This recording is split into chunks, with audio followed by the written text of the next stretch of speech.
Falaremos hoje sobre aquela que talvez tenha sido a experiência mais famosa em toda a história da física. A experiência de Michelson Morley.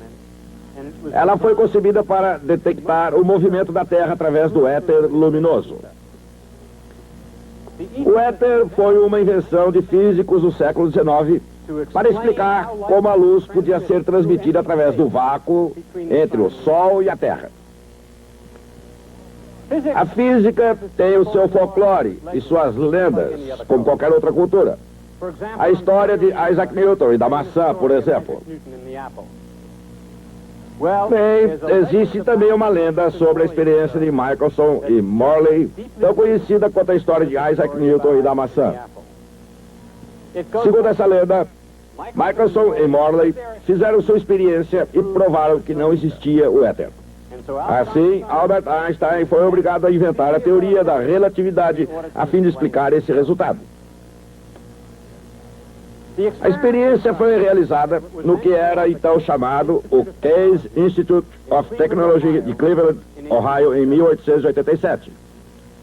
O fato de a experiência ter sido realizada em Cleveland em 1887 equivalia ao fato de a primeira real teoria da eletricidade ter saído da Filadélfia mais de um século antes. Na década de 1880, Cleveland e os Estados Unidos eram ainda um deserto científico, especialmente Cleveland, Ohio.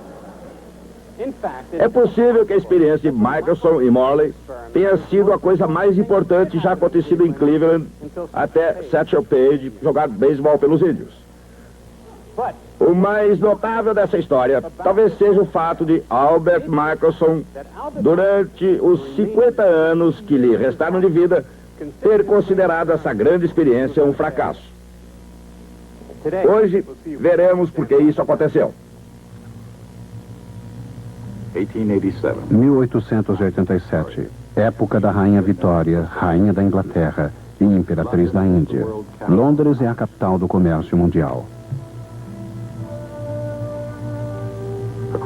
Do outro lado do canal, na Alemanha, uma criança chamada Albert Einstein comemora seus 8 anos.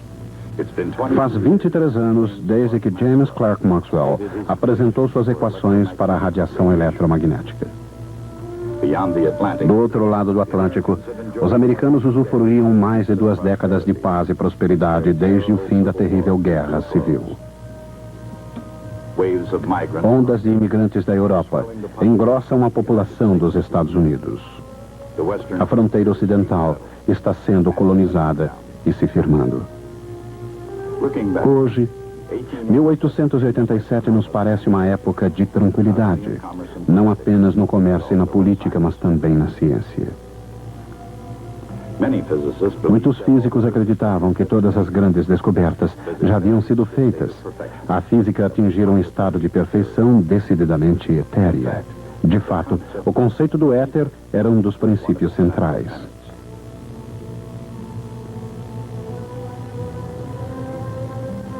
Em 1887, em Cleveland, Ohio, 2 físicos, Albert Abraham Michelson e Edward Morley, preparavam uma experiência destinada a comprovar definitivamente que o éter realmente existia.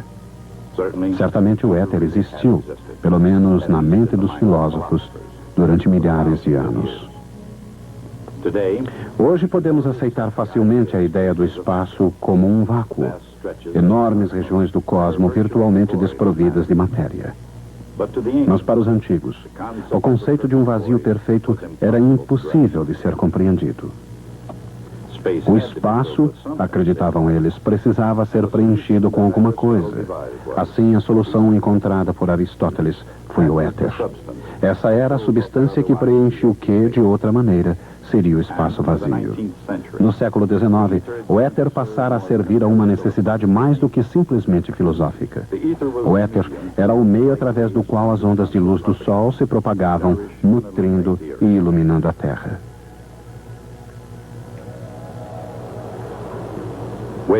As ondas podem se propagar na superfície da água, ou através de um cristal, ou através do ar de uma sala de concertos.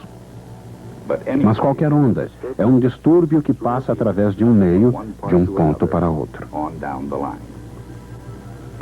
Em outras palavras, sempre que há uma onda, alguma coisa deve estar ondulando.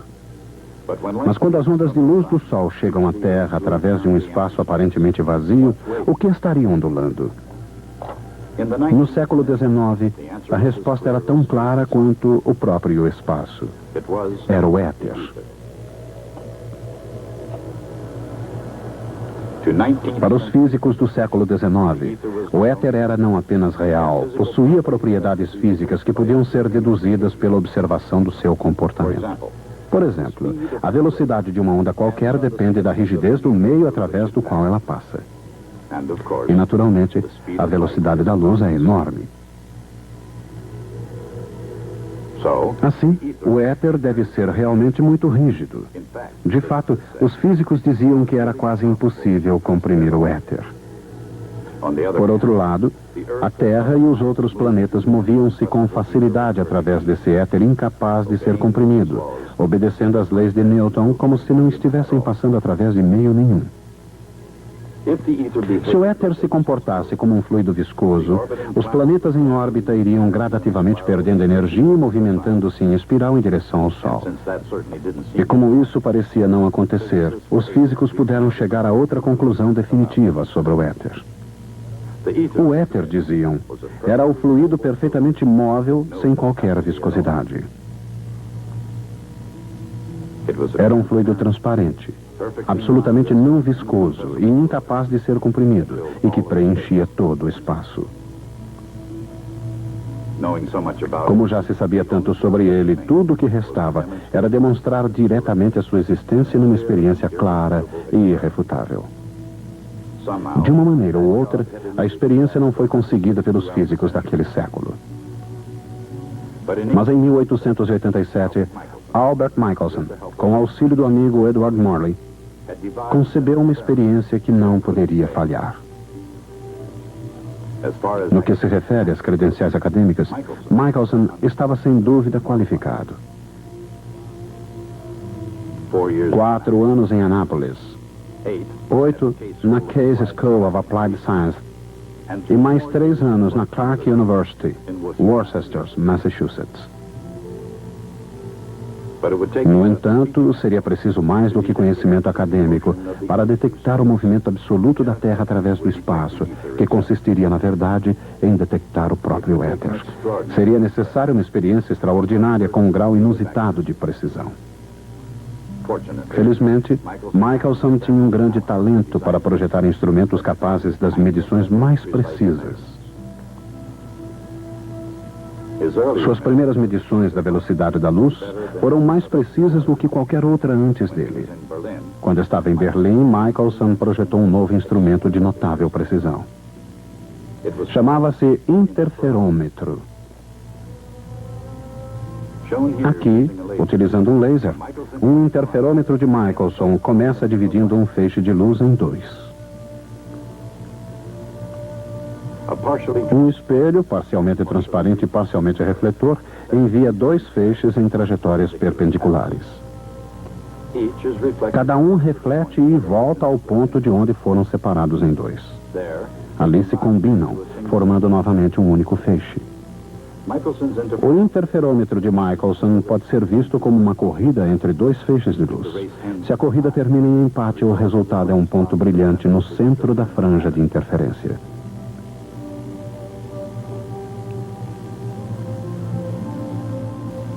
Mas na época de Michelson, acreditava-se que não deveria haver empate, que não deveria haver sequer uma corrida.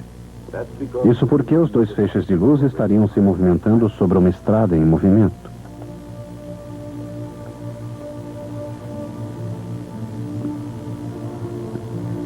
Todos suspeitavam que a Terra e, portanto, o interferômetro estavam se movendo através do éter. Assim, os feixes deveriam traçar trajetórias bastante diferentes em relação ao éter.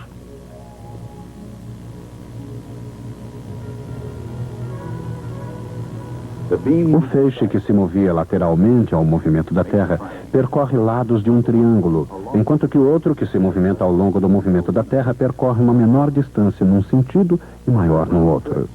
Nessas viagens de ida e volta, o feixe ao longo da direção de movimento percorre um caminho mais longo. Assim, o feixe lateral deverá sempre vencer. Michelson sabia que a diferença esperada na chegada dos dois feixes seria muito pequena.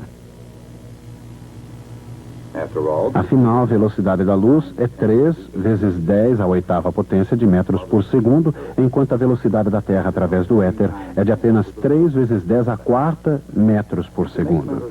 Como os dois feixes iriam para frente e para trás antes de serem comparados, sua diferença de tempo de viagem dependeria dos quadrados dessa razão. Seria uma diferença de apenas uma parte em 100 milhões. Ironicamente, essa minúscula diferença seria a prova exata que Galileu necessitara desesperadamente 3 séculos antes. A prova absoluta e concreta que ele necessitava para demonstrar que Copérnico tinha razão e que a Terra realmente se movimenta em torno do Sol. Talvez Galileu tivesse provado suas ideias se dispusesse de provas científicas concretas de que a Terra se move.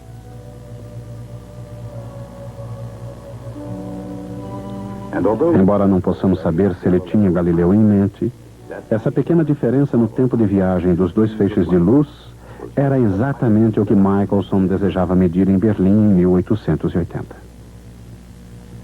Um alemão, fabricante de instrumentos, construiu o primeiro interferômetro. Em 1881, quando Michelson foi para Potsdam, levou junto um instrumento. Era realmente um instrumento muito sensível. Tão sensível que as carruagens puxadas a cavalo e até mesmo os pedestres que passavam na rua afetavam as medições. Cada tentativa significava quase um dia inteiro para obter uma única medição. Assim, ao não observar o efeito éter em suas experiências, não ficou preocupado. Pensou, com toda a razão, que o seu instrumento não era assim tão confiável. O tempo passou e Michelson não mexeu mais com o interferômetro. Voltou aos Estados Unidos e assumiu um cargo no Case Institute, de Cleveland. Durante esse período, Michelson e Edward Morley, físico e químico da Western Reserve University, tornaram-se colegas e grandes amigos. Enquanto isso, outros físicos pediam que tentasse novamente detectar o éter. Assim, em 1887, Michelson pediu ao amigo Morley que trabalhasse com ele no desenvolvimento de um novo e altamente sensível interferômetro. O novo interferômetro era 10 vezes mais sensível que um instrumento de 1880. Michelson vinha pensando na maneira de tornar o interferômetro estável e imune à passagem de carruagens e pessoas. Os espelhos repousavam sobre uma enorme base de arenito que flutuava num reservatório de mercúrio. Quando Michelson e Morley testaram o novo interferômetro, ficaram emocionados e felizes. O instrumento oferecia toda a estabilidade e sensibilidade desejadas e deveria facilmente detectar a pequena diferença no tempo de viagem dos dois feixes de luz através do éter.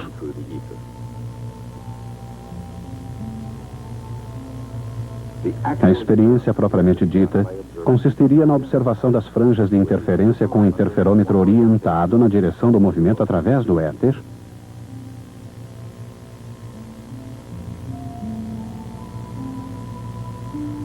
e depois girando-o.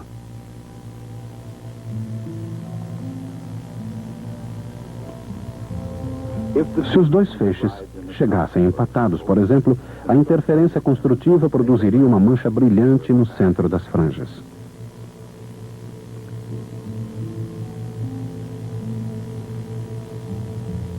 Mas se um dos feixes chegasse um pouco na frente do outro, a interferência destrutiva deixaria o centro escuro. Em outras palavras, o efeito do movimento através do éter seria observado na mudança das franjas de interferência durante a rotação do instrumento.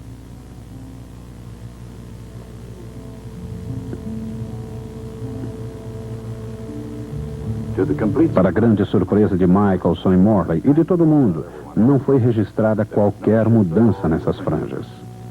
O que significa que não houve atraso na chegada dos dois feixes. Nada, nenhuma diferença.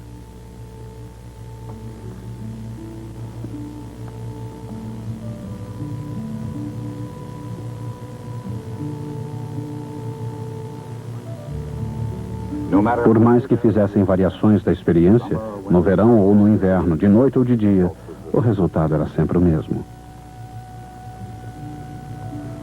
A luz viaja aparentemente à mesma velocidade em todas as direções, em completo desacordo com a ideia da Terra se movimentando através do éter. Durante os 50 anos seguintes, muitos físicos repetiam a experiência de Michelson e Morley com precisão e aprimoramento cada vez maiores, na tentativa frustrada de encontrar algum erro naquela profética conclusão. Mas já em 1887 os fatos pareciam muito claros. A experiência não conseguira detectar o éter e as consequências foram perturbadoras. O resultado negativo foi quase tão perturbador para Michelson quanto para a física como um todo. Ele acreditava firmemente na existência do éter e achava que ele e Morley simplesmente não haviam conseguido detectá-lo. Apoiado num lendário senso de humor, Michelson continuou suas pesquisas através dos anos, obtendo sucesso como um virtuoso da física experimental. Mesmo assim, ele viveu atormentado pelos resultados, ou a falta deles, de sua experiência com Edward Morley. Vista de uma perspectiva histórica, a ideia do éter foi de uma enorme importância. Em 1887, sua existência era tão importante quanto a localização do Sol nos dias de Copérnico.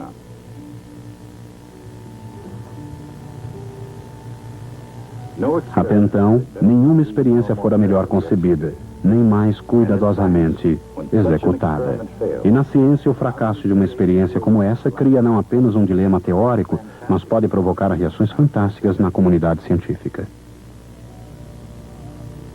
Em 1892, o físico irlandês J.F. Fitzgerald sugeriu que as dimensões de um dos braços do interferômetro de Morley e Michelson poderiam de alguma forma ter se contraído. Quanto poderiam ter se contraído, dizia ele, dependia da sua velocidade. Para a maioria dos físicos, a ideia de contração de Fitzgerald parecia absurda. Mas não para o destacado físico europeu Lorentz. Ele desenvolveu um modelo quantitativo para explicar o fenômeno e, durante esse processo, concebeu expressões matemáticas que transformariam a face da física. Essas expressões ficariam conhecidas como as transformações de Lorentz. Em 1899, o grande matemático francês Henri Poincaré examinou os resultados obtidos por Michelson e Morley e ofereceu então uma explicação geral, a que deu o nome de princípio da relatividade. A ideia era de que o movimento absoluto jamais seria detectado em laboratório. Será preciso surgir um tipo de dinâmica inteiramente nova, disse ele. Poincaré estava certo. Um tipo de dinâmica inteiramente nova iria surgir, mas o princípio da relatividade, que seria sua base, não tinha nada de novo. Ele remontava, pelo menos, a Galileu Galilei. Galileu dissera que um objeto em movimento tendia a permanecer num estado de movimento uniforme. Essa era a lei da inércia. A lei estava correta, pois no seu próprio sistema de referência, cada estado de movimento uniforme era um estado de repouso. Galileu não só compreendeu a lei da inércia, mas também por que ela era verdadeira.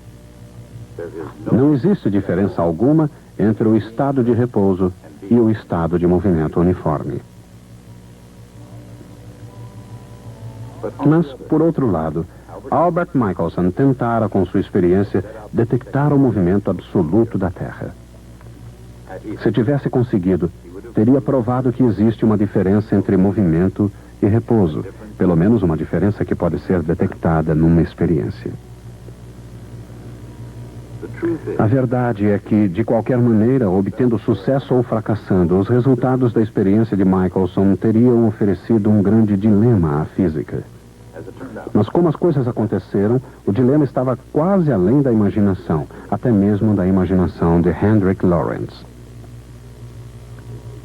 Podemos imaginar Lorentz como um lançador do Brooklyn Dodgers.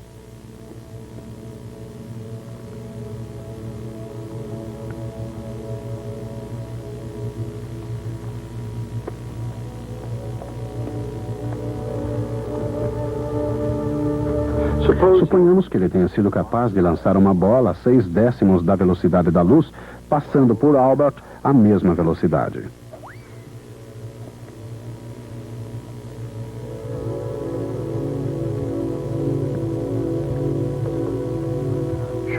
Certamente, por mais rápido que tenha sido Henry, ele pareceria muito mais rápido a Albert.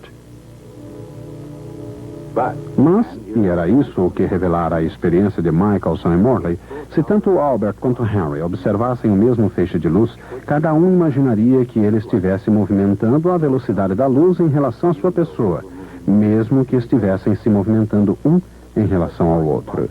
Essas consequências eram difíceis de se aceitar, mesmo no caso de uma mente como a de Hendrik Lorentz. Ele desenvolveu uma teoria matemática que explicava a experiência, mas se baseava nas propriedades misteriosas e não comprovadas de uma partícula recém-descoberta chamada elétron. Foi preciso um homem mais jovem, um novo ponto de vista, para analisar a velocidade da luz sob uma luz inteiramente nova. Seu nome era Albert Einstein. E na física o seu caminho foi o caminho do futuro. Mas ninguém havia feito mais para iluminar esse futuro do que o próprio Albert Michelson. Durante quase 50 anos após o surgimento do primeiro interferômetro, ele continuou medindo a velocidade da luz com precisão cada vez maior. Medindo pela primeira vez o diâmetro de uma estrela, e até mesmo admitindo que sua experiência do interferômetro havia comprovado a teoria da relatividade de Albert Einstein. A medição da velocidade da luz. O segundo, uma medição do diâmetro de uma estrela. E o terceiro, um teste da teoria da relatividade Einstein. Michelson conquistou o respeito da comunidade científica, a amizade de Albert Einstein, e tornou-se o primeiro americano a ganhar o prêmio Nobel. Mas até o fim da vida, ele jamais aceitou totalmente as implicações de sua famosa experiência. Deve-se admitir, confessou em 1931, que essas experiências não são suficientes para justificar a hipótese da existência de um éter. Mas então ele imaginou: como se pode explicar os resultados negativos? Na superfície, como sombras não intencionais numa tela, existem pontos escuros na vida de Albert Abraham Michelson.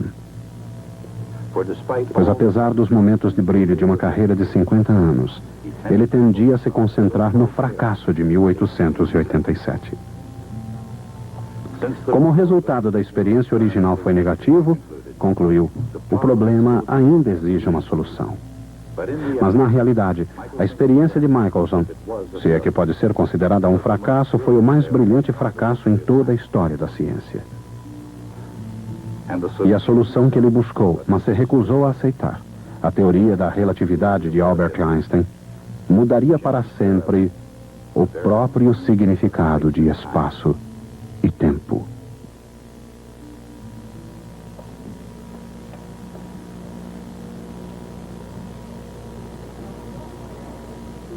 Muitas vezes ensinamos física sob uma perspectiva histórica. A finalidade, naturalmente, é ensinar física e não história. Muitas vezes alteramos a história. Contamos não o que realmente aconteceu, mas o que deveria ter acontecido. Suponha que isso satisfaça algum objetivo pedagógico. Permita então que lhes diga o que deveria ter acontecido. Um funcionário do Departamento de Patentes da Suíça, Albert Einstein, deveria ter dito: Olha, a experiência de Michelson e Morley nos impele a fazer duas coisas. Uma é restabelecer o princípio da relatividade e a outra é acreditar que a velocidade da luz será a mesma para qualquer observador, independente do seu estado de movimento. E desses dois postulados fundamentais, seguem-se todos os resultados surpreendentes da teoria da relatividade. Agora deixe-me contar como as coisas realmente aconteceram. Primeiro, Michelson, é claro, jamais acreditou até o fim da vida nos resultados de sua própria experiência. E Einstein não apenas baseou sua teoria na experiência de Michelson e Morley, mas ao escrever o seu famoso trabalho em 1905 afirmou jamais ter ouvido falar da experiência de Michelson e Morley. Veremos como isso foi possível na próxima vez.